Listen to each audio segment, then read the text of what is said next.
सबसे पहले यहाँ पर अपने सामने विराजमान हमारे आदिवासी पुरखे, उनको नमन करते हुए हमारे भाई और साथी, हमारे जो कदम से कदम मिलाकर हमारे साथ जन जागरण का काम कर रहे थे, जगदीश भाई पांडोर को नमन करते हुए राणा पुंजा की इस दोमट धरती के आप सभी आदिवासी भाइयों को मेरा खूब खूब जोहार, जय आदिवासी।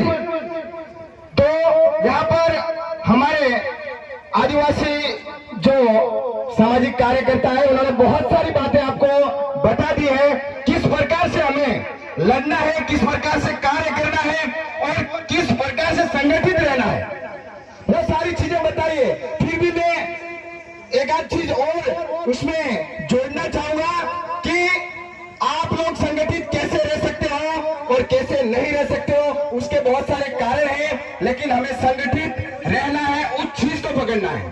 तो सबसे पहले मैं बात करूंगा जो हमें संविधान के अंतर्गत जो अधिकार मिला है 15(4) शिक्षा का अधिकार, उसके तहत हमें शिक्षा हासिल करनी है। आज भी कई क्षेत्रों में, कई जगह पर हमारे लोग हैं वो शिक्षित नहीं है, और शिक्षित नहीं होने के कारण अपनी आवाज नहीं उठा पाते हैं, और जो शिक्षित है वो डर के कई जगह पर ऐसे है तो घर में घुसकर बैठे कि कहीं हमें खा जाएंगे, प्रशासन खा जाएगा कि सरकार खा जाएगी।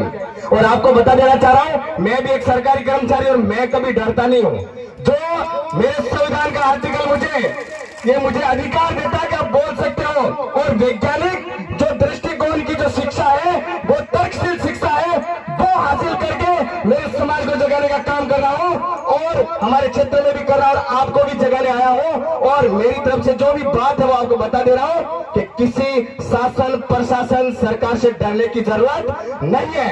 ये भाड़े की सरकार है, और इन भाड़े की सरकारों को अब की बार मन के अंदर ठान लो, और अपना जो है ना, वहां जाके दबाते और पीटते से आवाज आती है, उस आवाज को इस बार बदलना है, और उस अंगूठे का सही इस्तेमाल करना, उस वोट का सही इस्तेमाल करना है। और आपकी इस सामाजिक जाजम से, आदिवासी परिवार की जनप्रतिनिधि सिलेक्शन प्रणाली के माध्यम से आपकी आवाज उठाने वाला बंदा विधानसभा में जाना चाहिए, तभी जाके आपके जो फॉरेस्ट रिजर्व जो बन रहा है यहाँ पर, वो रुकेगा। और उसी के अंतर्गत आप जो ग्राम सभा का पावर की हम बात करते हैं, लेकिन कहीं न कहीं हमारे लोगों को दबाया जाता है। क्यों? क्योंकि हम बोलते नहीं है। क्यों नहीं बोलते?